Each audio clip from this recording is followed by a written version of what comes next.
O nosso experimento na forma de vídeo de hoje vai ser sobre o aquecimento global. Esse efeito que é inequívoco e mundialmente conhecido, principalmente pela observação do aumento da temperatura média global, tanto da atmosfera como dos oceanos, e da aceleração do derretimento da neve e a elevação do nível médio do mar.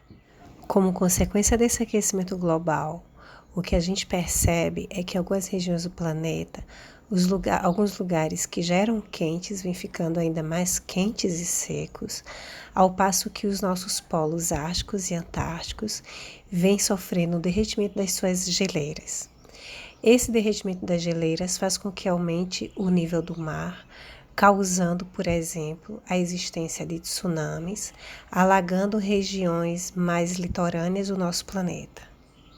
Ao longo do tempo, os cientistas vêm comprovando que um dos fatores responsáveis pelo aumento da temperatura média global do planeta é seguramente uma consequência do crescimento da concentração de gases, que chamamos de gases do efeito estufa. Esses gases, eles têm origem basicamente devido à ação do homem. Bem, e como se dá esse efeito estufa? Na verdade, a radiação solar ela é absorvida pelo planeta. Uma parte dessa radiação é absorvida pela atmosfera, uma outra parte é absorvida pela superfície e em torno de 32% ela é refletida de volta para fora do planeta. Acontece que essa radiação absorvida pela atmosfera, ela fica aquecendo o nosso planeta através da presença desses gases do efeito estufa. Dentre os gases do efeito estufa, sem dúvida, o gás mais discutido é o gás carbônico, ou conhecido como CO2. Levando-se em consideração que a produção de CO2 pode ter várias origens, tais quais os processos naturais de erupções vulcânicas, os processos de respiração animal e humana, um fator predominante que vem contribuindo significativamente em sua atual produção exacerbada vem da ação do homem, sem dúvidas.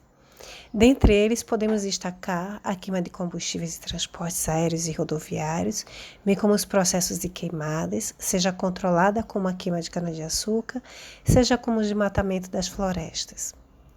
E será sobre esse gás que iremos fazer a nossa proposta do experimento de hoje para tentar validar essa teoria. Nessa foto, temos as imagens dos principais itens a serem utilizados nesse experimento. Um abajur com uma lâmpada de 40 watts ou mais potente, se você tiver. Um becker de 1 litro ou mais. 2 termômetros com bulbo de etanol, porque ele dá uma marcação vermelha de uma leitura mais fácil. Temos 2 provetas de 250 ml, uma mangueira e uma lupa. Também não se vê aí a necessidade de um cronômetro ou de um relógio, um celular, que a gente consiga estar marcando o tempo para que a gente consiga medir a temperatura do gás dentro do nosso sistema em alguns intervalos de tempo específico.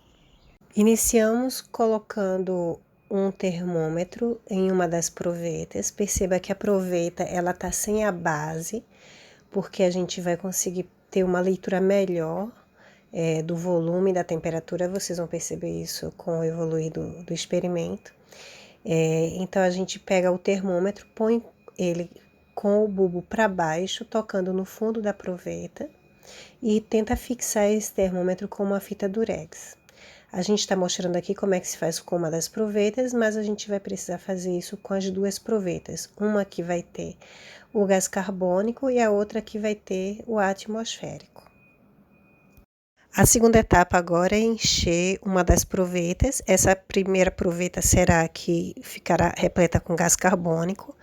Então, a gente enche a proveta até o topo com água, de preferência água destilada, mas pode ser água da torneira. Então, a gente enche ela até transbordar, para que a gente tenha certeza que não tem nenhuma presença de ar aí dentro.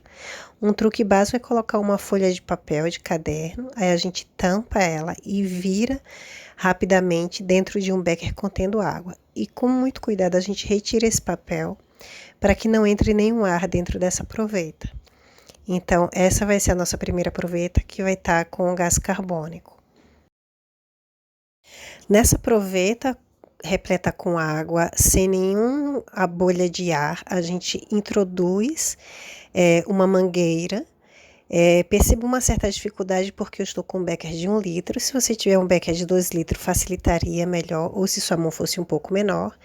Então, a gente introduz essa mangueira com um lado do bulbo dela dentro da proveta e o outro lado do bulbo ela tá livre para que a gente consiga soprar.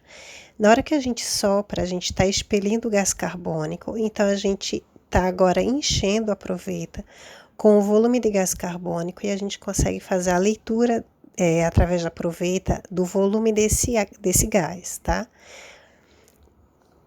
Então, agora a gente tira a mangueira com calma para poder manter o gás lá dentro, apenas o gás carbônico e não ter nenhum outro gás dentro dessa proveta.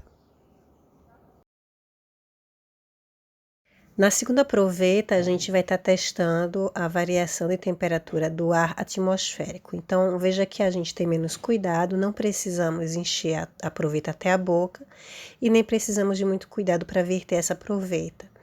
Então, o que a gente tem que observar é que o volume do gás ocupado em ambas as provetas deve ser parecido.